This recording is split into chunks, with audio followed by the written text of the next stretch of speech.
doing windshield repair in cold weather. Again, there's not a whole lot that's specific to Canada available online for information, so let's address that now.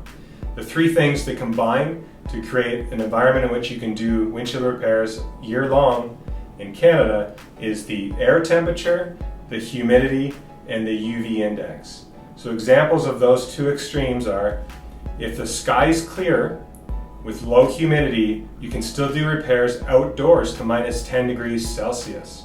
The opposite of this is, if the humidity is relatively low but the UV index is very high and the air temperature is very high, 35 degrees Celsius, you can still do repairs successfully outdoors in those conditions within Canada. Where you run into problems is if one of those three things is off. For example, if it's -10 degrees Celsius again, but the humidity is high or the sky is cloudy, you're not going to be able to do repairs successfully outdoors.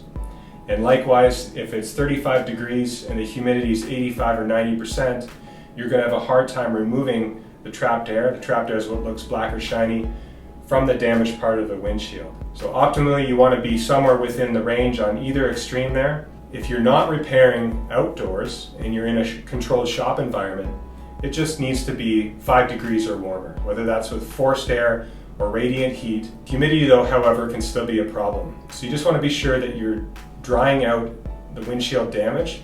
Two ways to do that. Drill into the damaged or chipped area and allow the air to begin to evaporate any moisture if there is, if the customer's washed their car or you've washed it or it's come in from the snow and the rain. The secondary step is to apply heat to the inside of the glass to help evaporate some of that moisture. If you can get the moisture level to drop, then you can do a repair indoors. You'll just have to cure with your artificial UV lamp instead of using the natural UV light. On the other extreme, if it's really hot, repairs indoors are likely going to be better. You don't want to take a risk doing the repair work outdoors if the windshield is exposed or facing the direct sun.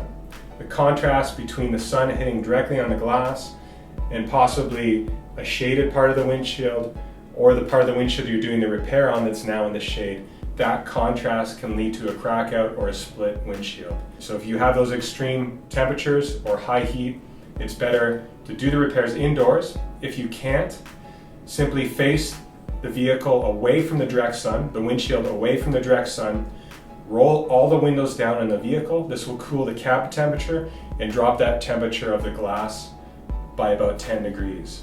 Another indicator you can always do, extreme cold or extreme hot, is to rest your hand and your forearm on the glass. If it's too cold to keep your forearm and hand on the glass, you need to warm that windshield up. You can warm it up by using the defrost on high fan but low heat. High fan, low heat. If you put on a high fan and high heat, you could crack out or split the windshield. On the other extreme, if the windshield is too hot to keep your forearm or hand resting on the windshield, it needs to cool down. And again, those steps are face the windshield away from the direct sun, roll the 4 windows down in the car, or 2 windows, to cool the cabin temperature and make sure that you can drop and control that one variable. So in summary, air temperature, UV index, and humidity are the 3 things you need to be continually aware of to get the best looking repairs.